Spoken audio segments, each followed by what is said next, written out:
असतो की नाही? नेहमीच करत असतो. कोणाची पुण्यतिथी असते, कोणाचा जयंती असते, हे सगळे सण आपण साजरे करतो. आता त्या दिवशी आपण लोकमान्य टिळक यांची काय होती? जयंती होती. जयंती म्हणजे काय? जन्मदिवस, त्यांचा वाढदिवस होता, तो आपण साजरा केला.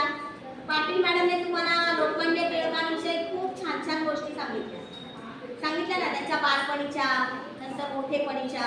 बालपणी त्यांच्याकडे काय होती? एक जिद्द होती. जिद्द कळते ना, म्हणजे कोणतीही गोष्ट करणार म्हणजे करणारच.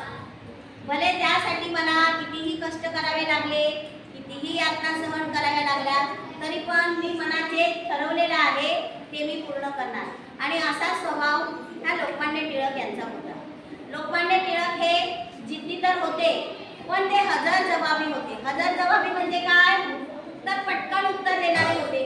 मॅडमने तुम्हाला एक किस्सा सांगितला होता की त्यांनी शेंगा खाल्ल्या नाही आणि त्यांच्यावर आरोप करण्यात आला की तू हे शेंगा खाल्लेल्या आहे, ही टरफलं उचल.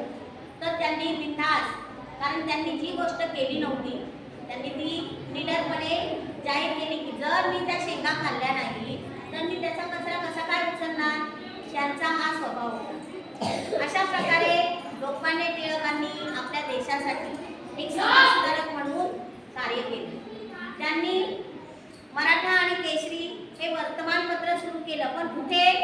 जेव्हा त्यांना ब्रह्मदेशातील मंडाले तुरुंगामध्ये ठेवण्यात आलं, त्यावेळेस बघा त्यांना अटक केली, मंडाले तुरुंगात ठेवलं, तर ते फक्त काय तिथे फक्त त्या तुरुंगाची भाकरी खायचे का? नाही. तर त्यासाठी त्यांनी काय केलं? तिथे बसून गीता रहस्य नावाचा एक ग्रंथ लिहिला. त्याच्यातून लोकांना जनजागृती करण्याचा उपदेश होता. त्याचप्रमाणे समाजामध्ये ऐक्य टिकावं, समाजाने एकत्र यावं, त्यासाठी त्यांनी गणपती उत्सव आणि शिवजयंती हे सण साजरे केले. आणि आजही आपण ते सण मोठ्या आनंदाने साजरे करतो. कसे? एकत्रितपणे करतो की नाही? अशा प्रकारे आज ह्या लोकमान्य टिळकांची काय आहे? पुण्यतिथी आहे. तर आपण सर्वांनी त्यांना काय करूया?